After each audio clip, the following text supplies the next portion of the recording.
What's up, everybody? I'm Chris Sims from ComicsAlliance.com, and this is Here's the Thing. Today we're going to take a question from a viewer. This is actually a question that came in for my Ask Chris column that runs every Friday at ComicsAlliance.com that I didn't have time to answer there, so I thought it would be fun to answer it in this week's show. Thank you, Jocelyn. The question comes from @WalrusOnion on Twitter, who says, I am rereading The Death and Return of Superman. Explain the Newsboy Legion and Cadmus, please. Not actually a question. I do appreciate the politeness. It's actually a really good coincidence that this comes up this week, because I actually just started reading the 90s Superboy series this week. I've had it for a while. I picked it up at a con last year, but I just started it this week, and it's been recommended to me by a lot of people because it's where a lot of the Kirby stuff that other people weren't dealing with was brought back in the 90s, including Cadmus, the DN Aliens, the Newsboy Legion. All that stuff happened in Superboy, so it's been on my mind lately too. But if you really want to know about how all that stuff came together, it's a really long story. It's one of those things that goes from the Golden Age all the way to the 21st century. Fortunately, I got all these to help me explain it. So, let's start in the Golden Age. You got Joe Simon and Jack Kirby. And here's the thing about Jack Kirby. His career lasted for 50, 60 years, starting in the 40s and going until he died in 1993. That's a long time for one man to be writing and drawing comics, especially a creator that was as vital as Kirby for his entire life. So, if you go back and start at the beginning and read all the way through, you're going to see the same kinds of ideas show up over and over again. Kirby revisits a lot of stuff, and the interesting thing is that he revisits them years apart, sometimes decades apart. Just look at Captain America. He and Joe Simon create Captain America in 1940. Then he comes back to Captain America when he and Stan Lee bring Cap back in the 60s as part of the Marvel Universe in Avengers #4. Then he comes back to Cap again in 1976 for the big Bicentennial Battles series. Now, that's 4 distinct eras with 4 distinct takes on Captain America, all coming from the same guy. Joe Simon and Stan Lee were obviously involved, and they certainly had a hand in shaping them, particularly Simon in the Golden Age. But you get that run of Kirby stuff that's all kind of built around the same idea. Now, that's not to say that Kirby was above doing a lot of the same stuff in comics, especially the early ones. Go back to Captain America, 1940, Joe Simon, Jack Kirby. Shortly after Joe Simon and Jack Kirby created Captain America, they created the Guardian and the Newsboy Legion in the pages of Star Spangled Comics in 1942. Now, around the same time, going back to this stack of hardcovers, also in 1942, almost simultaneously, Joe Simon and Jack Kirby do the Boy Commandos, which is a very similar idea. And the hook here is really obvious. It's Boy Commandos. It's what it says on the box, right? Boys love war, and they want to imagine themselves fighting war. And if you do that in a kind of silly way, it's not terrifying like it was to have actual child soldiers in World War II. That's getting into some stuff I don't really want to talk about. This is supposed to be a lighthearted and fun show. So, Boy Commandos. At the same time, they're doing the Guardian and the Newsboy Legion. And the Newsboy Legion was a very, very Jack Kirby concept. This is something else that he's going to come back to over and over again over the years. Whether it's reviving the Newsboy Legion in the 70s, whether it's doing the Dingbats of Danger Street in the late 70s in first issue special, something that never really took off. Joe Simon would come back to it too. He created the Green Team in first issue special that was essentially the Boy Commandos and the Newsboy Legion, except they had money now. So, the Newsboy Legion were a group of kids who made money selling newspapers. They were newsboys. Again, they're not subtle. It says it right on the cover. And they were kind of looked after by a local cop named Jim Harper. Now, Jim Harper becomes a superhero called the Guardian. And if you know anything about the Guardian, you know that he looks a lot like Captain America. He is a guy in a blue costume who carries a shield and wears a helmet just like Cap. The difference is that the Guardian was a cop, so he basically becomes a super cop. You know, instead of the badge, he's got a badge-shaped shield. The thing a lot of people don't really get about Captain America was that Captain America was designed to be a modern-day knight. That's why he wears the scale mail and why he has the shield. It's an updating on that kind of classic look. Guardian, I think, is closer to being a superhero as we know it today, where they just kind of take an existing idea and amplify it. Although I guess you could probably say the same thing for Cap. So the Guardian literally becomes the guardian of these newsboys. But obviously, if you haven't heard of the Guardian and the Newsboy Legion, there's a reason for that. They weren't hugely successful at the time. They did well. They did certainly well enough for Kirby to bring them back, but we're getting to that. So, you get to the 70s. Kirby goes back to DC. In the 40s, Simon and Kirby had done a lot of work at DC, while they were also working for Timely, the company that would eventually become Marvel. And while they were doing that, they worked on books that they would come back to eventually. Sandman is one of them.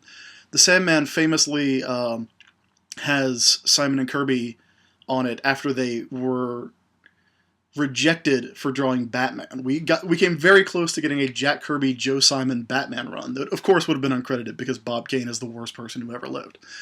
But legendarily, this is just a side story. Legendarily, Jack Leibowitz asked Jack Kirby if he could draw like Bob Kane, and Jack Kirby, of course, said, "Of course I can draw like Bob Kane," and he dashed off a sketch. And it was a very Jack Kirby Batman sketch. So he gave it back to Jack Leibowitz. Jack Leibowitz said, "Thank you." Kirby and Simon left, and they threw that right in the trash and gave them Sandman instead. So in the 70s, when Kirby comes back to DC and does OMAC and the Fourth World and the Demon and Superman's pal Jimmy Olsen and all that good stuff, he also does Sandman in 73, 74, somewhere around there. So you see those concepts coming back over and over. One of the things he did on the Fourth World books, and this happens in Superman's pal Jimmy Olsen, you can find it right here in Jack Kirby's Fourth World Omnibus Volume 1, is that he brings back the Newsboy Legion, and he brings back the Guardian. But, much like with Cap, he was faced with an interesting problem of how to do it. With Cap, it was actually very simple, because they just said he'd been frozen in ice, and it was the same guy. End of World War II, he gets frozen in ice, thawed out now, let's go. That's all you need. It's a great origin, and the great thing about it is that you can update it whenever you want. You have a built-in thing there where there's a cutoff date, and then 5 years ago, or 10 years ago, or today, or whatever you want in the Marvel Universe. If you're doing the Avengers movie, it's today. If you're doing Marvel Comics, it's however many years ago on the sliding timeline. Cap can come back, and it's always that he's, kind of the man at a time who fought in World War II, but he's a really smart guy who's hanging out with S.H.I.E.L.D., so he gets caught up on things really quick, so you don't really have to worry about it. With Guardian and the Newsboy Legion, they took a very different tactic, and it's one that I think is really cool. See, here's how it goes in Jimmy Olsen when we get introduced to the Newsboy Legion and the Guardian. There's a giant mountain right outside Metropolis that is actually a secret cloning laboratory. This is not the weird part. The weird part is that there's another one that's an evil cloning factory that is literally called the Evil Factory. So, the people who work at this cloning factory, which is the DNA project, it's the Cadmus Institute, are the Newsboy Legion. The Newsboy Legion, because they had a strong role model in the form of Jim Harper, the Guardian, they grow up, they go to college, they become scientists. They become experts in the field of cloning. So they clone Jim Harper. The new Guardian who shows up in the 70s is the second Guardian. He's a clone of Jim Harper. Also, as an experiment, they clone themselves. So there's a second Newsboy Legion at Cadmus at the same time. Now, I've always wondered if the name Cadmus Institute had anything to do thematically with what was going on at the DNA Project or the Evil Factory or with any of that stuff. But unfortunately, my knowledge of Greek mythology is not the best. The only thing I know about Cadmus was that he was the guy who founded Thebes. So, fortunately, I have my phone, and I can give a call to Benito Sereno, who definitely has the benefits of a classical education. He'll know, so I guess we'll both find out together. I'm going to get him to tell you while I have a cup of coffee. Let's see here.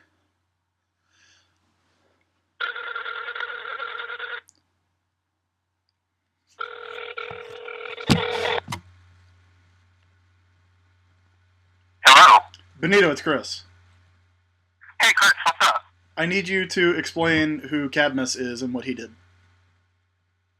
Cadmus, the legendary founder of the city of Thebes? Yes, the legendary founder of the city of Thebes. That's what I need.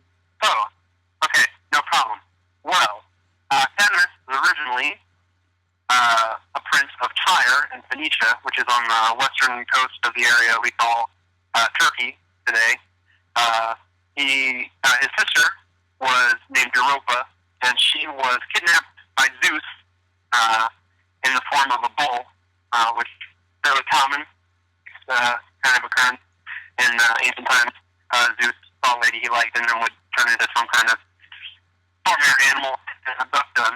You can find lots of art of this happening of a woman on the back of a bull that's swimming across an ocean.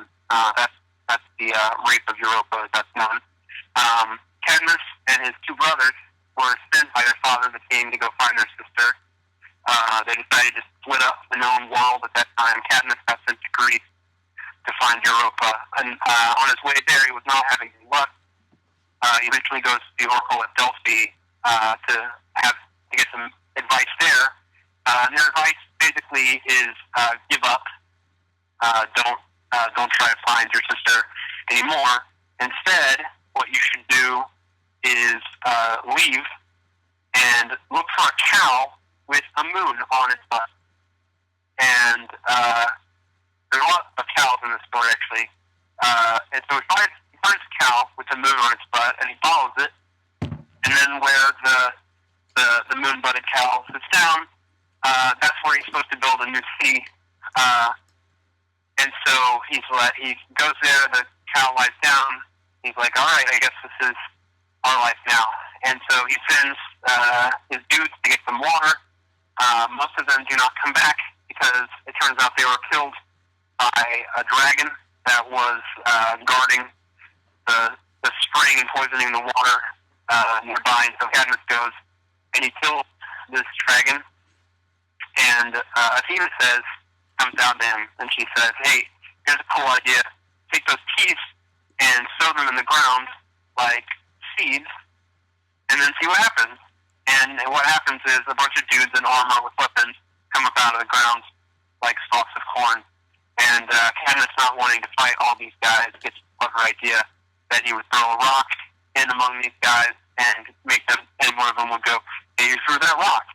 What a jerk, you threw a rock. And then they start to fight each other. And they do.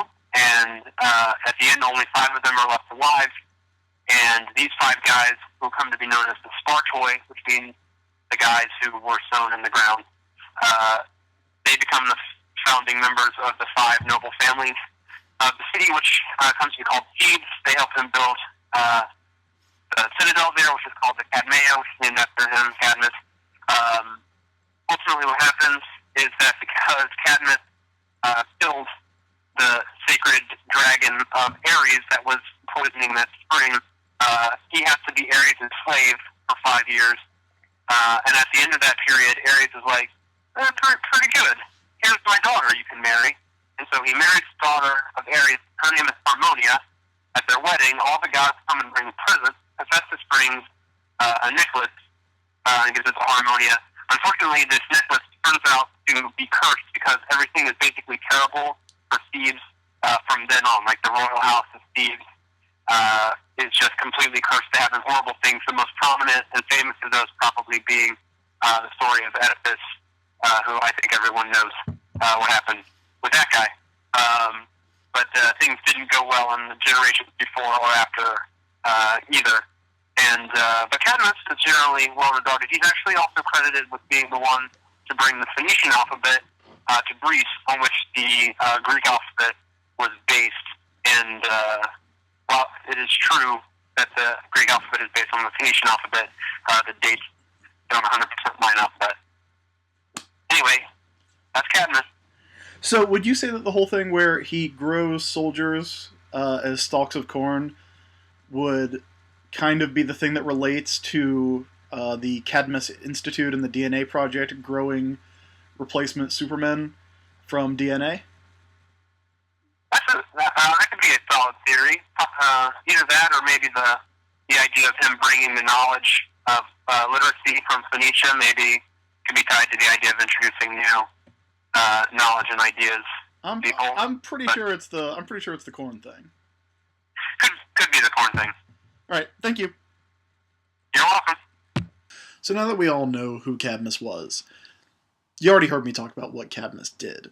They were a project designed to build new superheroes by cloning. That's the reason that the original Newsboy Legion cloned the Guardian first. That was their first success story.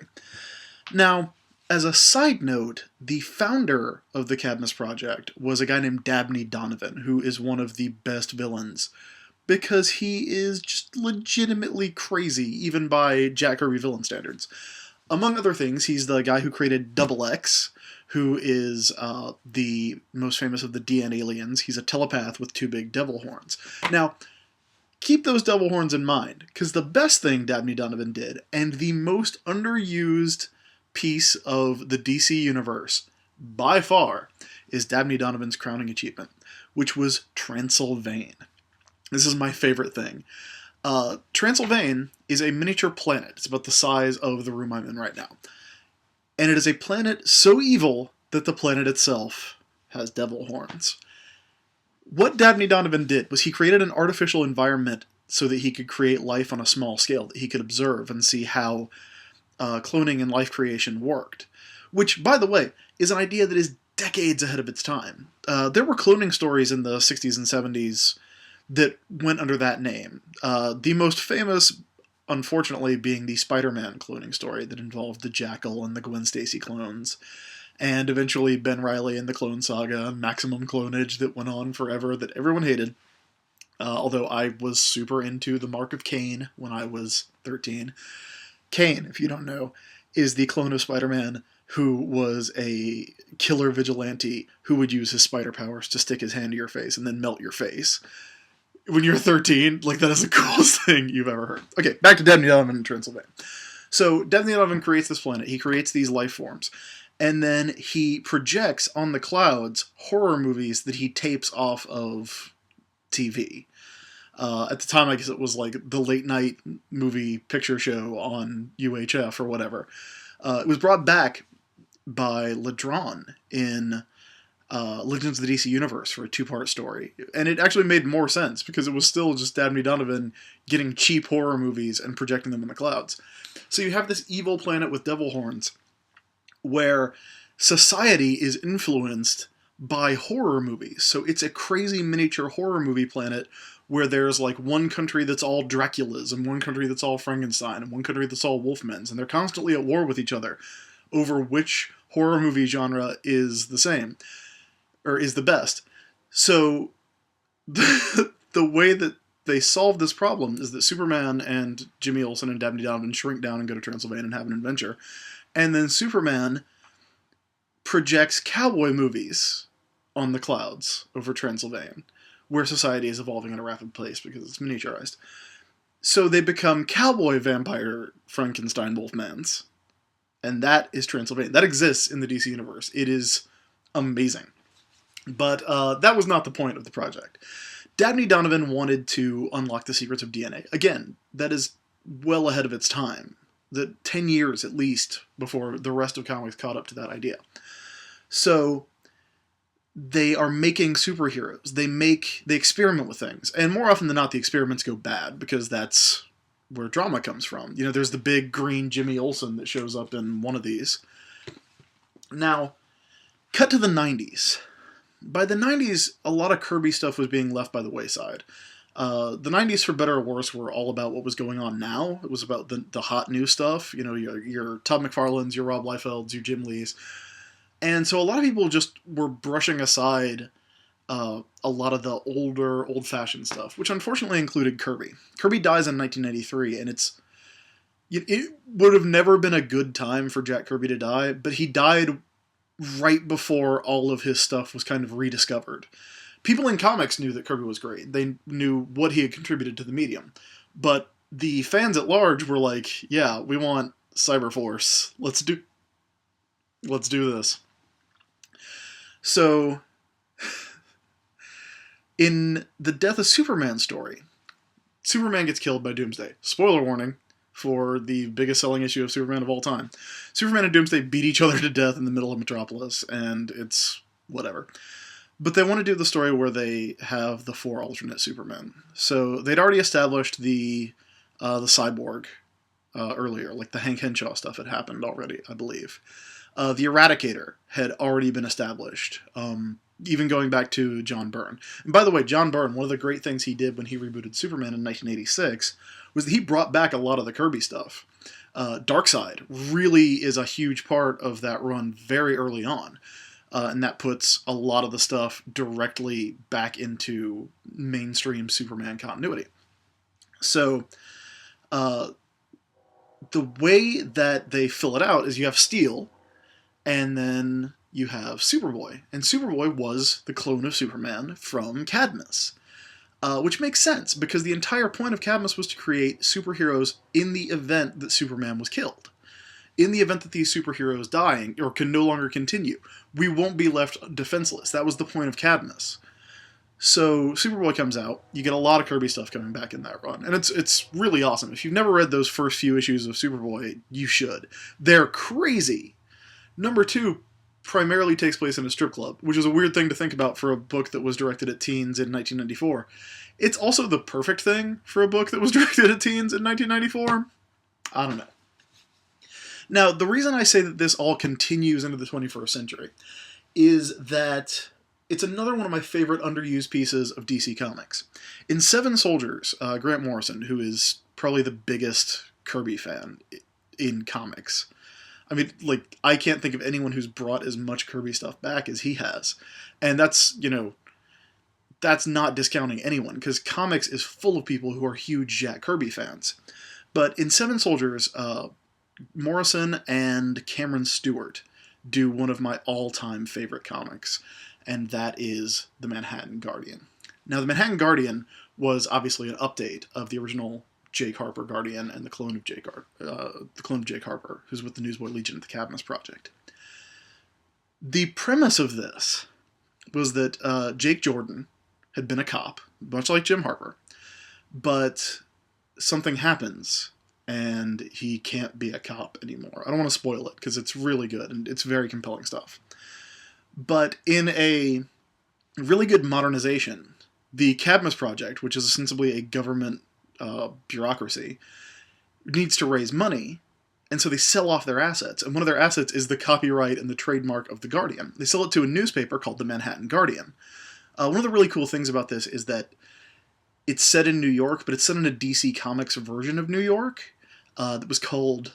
The nickname of it is the Cinderella City, which I really love, because the New York of the DC Universe has 2 ugly stepsisters, which are Gotham City and Metropolis. So you have the Cinderella City of New York. Jake Jordan becomes the Manhattan Guardian, and he gets kind of updated Guardian suit. But because the Guardian is also a newspaper, they also have the Newsboy Army, which is an updated version of the Newsboy Legion. And so it all comes back. So that is a brief history of the Newsboy Legion, the Guardian, the Newsboy Army, Cadmus, all that stuff. It all keeps coming back because it's some of that stuff that's really timeless. Again, it was way ahead of its time. It can always be compelling. But if you want to find out more about it, I would say grab the Jack Kirby Fourth World Omnibus books. They are incredible. And you'll get some of the best stories in DC Comics history in here. Mr. Miracle alone is worth reading if you haven't read it. But the Jimmy Olsen stuff is weird. And it's weird partially because it was the end of the Silver Age for DC. I've written about that before. And it's partially weird because Jimmy Olsen became a supporting character in his own book, which started to be about these big, weird ideas. But if you want to know where all this Kirby stuff comes from, that's a good place to start. If you're a hardcore Kirby guy and you already know about those, then you can go back to the Golden Age and read The Boy Commandos by Joe Simon and Jack Kirby. I would not recommend starting here. But now you know about Cadmus. So if you don't know, now you know. Thanks a lot for sending in that question. Walrus Onion from Twitter. If you've got a question that you'd like to see me tackle in another video, just hit me up on Twitter. It's @theISB, or find out how to contact me on comicsalliance.com, where you can find the best in comics news, opinions, and commentary, including my column every week, Ask Chris, that goes up on Fridays. Thanks, everybody. Have a great week.